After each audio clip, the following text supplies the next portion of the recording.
ছজন কাকাকে বললেন কৃষ্ণ, গুরু, ভক্ত, শক্তি, অবতার, প্রকাশ।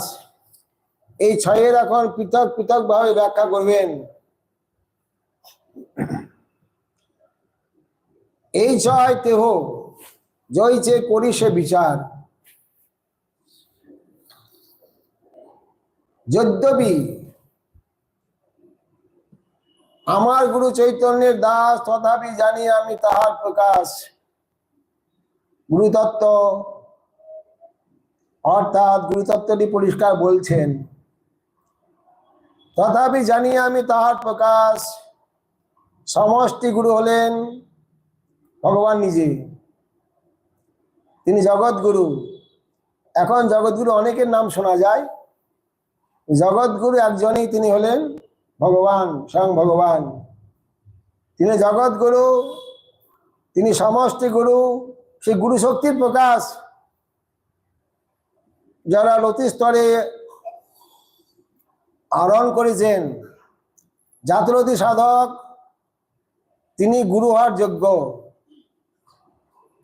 জীবগোস্বামীপাদ বলেছেন শিষ্য কর্ণন্তু জাতরতিনাম এবং ভিতাচ্চ। আগে আমি ব্যাখ্যা করেছি, ভক্তি সন্দর্ভে পৃথক ব্যাখ্যা যাচ্ছি না। অতএব জাতরতি সাধক শিষ্য করার অধিকারী, সেখানে ভগবানের গুরু শক্তি প্রকাশিত হয়। শিষ্য করলে গুরু শক্তি প্রকাশিত হয় না। তথাপি জানি আমি তাহার প্রকাশ। গুরুদেব হলেন ভগবানের প্রকাশ, ভগবান নন, তিনি ভগবানের গুরু শক্তির প্রকাশ।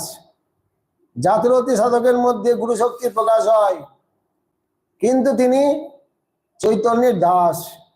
তিনি চৈতন্য নন, চৈতন্যের দাস। বিশ্বনাথ চক্রবর্তী গুরুদেব অষ্টকে পরিষ্কার বলে দিয়েছেন, সাক্ষাৎ হরিতেন।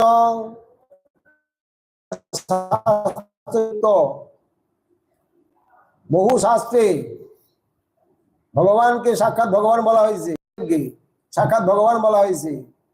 এখনো পর্যন্ত বৈষ্ণব সম্প্রদায়ে বা কীর্তনিয়ারা সেই মন্ত্রটা পাঠ করেন, কিন্তু সিদ্ধান্ত করেন না, ব্যাখ্যা করেন না। গুরু ব্রহ্মা গুরু বিষ্ণু গুরুদেব মহেশ্বর, গুরু সাক্ষাৎ পরব্রহ্ম তস্मै শ্রী গুরুবে নমঃ, গুরু সাক্ষাৎ পরব্রহ্ম পর্যন্ত বলে দেয়। কোথায়, কেন? এটা কি আমাদের গৌড়ীয় বৈষ্ণব সম্প্রদায়ের সিদ্ধান্ত? গোস্বামীগণকে এইভাবে ব্যাখ্যা করেছেন না, কোন গোস্বামী আমাদের এই সিদ্ধান্ত স্থাপন করেননি। বিশ্বনাথ চক্রবর্তী বললেন, বহু শাস্ত্রে বলেছেন, বিষ্ণু পুরাণের শ্লোক, কিন্তু গুরুদেব সাক্ষাৎ পরব্রহ্ম নন। সেখানে বিশ্বনাথ চক্রবর্তী বললেন, সাক্ষাৎ হরিতেন সমস্ত শাস্ত্রোক্ত, সমস্ত শাস্ত্র গুরুদেবকে সাক্ষাৎ ভগবান বলেছেন।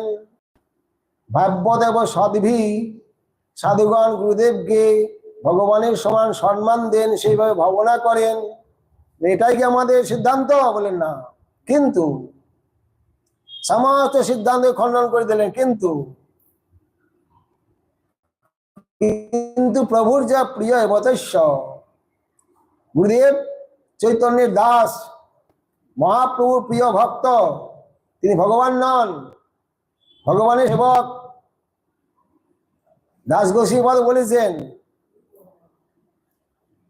গুরুবরং মুকুন্দ পৃষ্ঠত্বে স্মর মন। গুরুদেবকে মুকুন্দের পৃষ্ঠজ্ঞানে স্মরণ করো, মনকে বলছেন। আমাদের জীবগোস্বামীপাদ ভক্তি সন্দর্ভে আপনারা ব্যাখ্যা শুনেছেন, শুদ্ধ ভক্ত থেকে শ্রী গুরু শশী বৈশাচ ভগবত সহিত অভেদ তৎপ্রিয় তমত্বেনে মন্যন্তি। শিবকে এবং গুরুদেবকে ভগবানের সহিত অভেদ মনন করতে বলেছেন, কেন? তৎপ্রিয় তমত্বেনে মন্যন্তি, এরা দুজন ভগবানের প্রিয় পাত্র, শ্রেষ্ঠ বৈষ্ণব।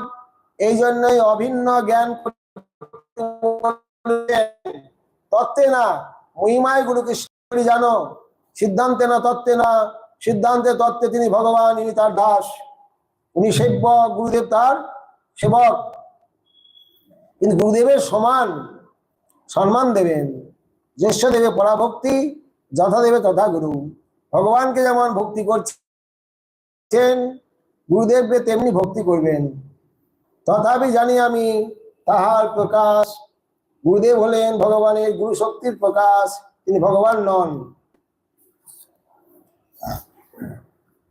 গুরু কৃষ্ণ রূপ হন শাস্ত্রের প্রমাণে, গুরুরূপে কৃষ্ণ কৃপা করেন ভক্তগণে। গুরু কৃষ্ণ রূপ হন শাস্ত্রের প্রমাণে, এটা বিশ্বনাথ চক্রবর্তী বললেন সাক্ষাৎ হরিতেন।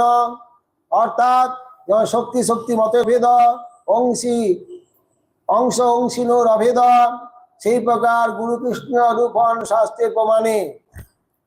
অর্থাৎ গুরুরূপে কৃষ্ণ কৃপা করেন ভক্তগণে। যেটা গুরু শক্তি ভগবানের, সে ভক্তের মধ্যে প্রকাশিত হন। ভগবানের কৃপাটা গুরুদেবের বৈষ্ণবগণের সাধুগণের মাধ্যমে জীব জগতের জীব লাভ করেন। প্রমাণ দিলেন শ্রীমদ্ ভাগবত একাদশ স্কন্ধের। আচার্যং মাং বিজানিয়াত না অন্যতা করিজিত না মর্ত বুদ্ধ অসুয়েত সর্বদেবময় গুরু।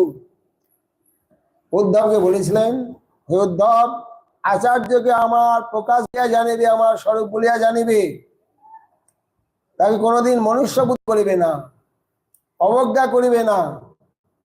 না মর্তবুদ্ধ, সাধারণ মনুষ্য জ্ঞান অসূয়া করিবে না, নিন্দা করিবে না। সর্বদেবময় গুরু। গুরুদেব হলেন সর্বদেবময়। অতএব আচার্য বলিয়া জানিবে, সাধারণ মর্ত বুদ্ধি মনুষ্য বুদ্ধি করিবে না, গুরুকে মনুষ্য জ্ঞান না করো কখনো।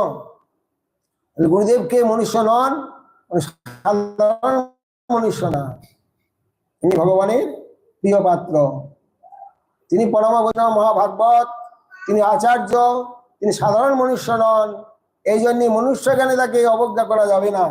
দেহদৈহিক কিছু দেখা যেতে পারে, কিন্তু তিনি মনুষ্য নন, অর্থাৎ সাধারণ মনুষ্য নন। তিনি ভগবানের অত্যন্ত পৃষ্ঠ প্রিয় পাত্র এবং গুরু শক্তির প্রকাশ।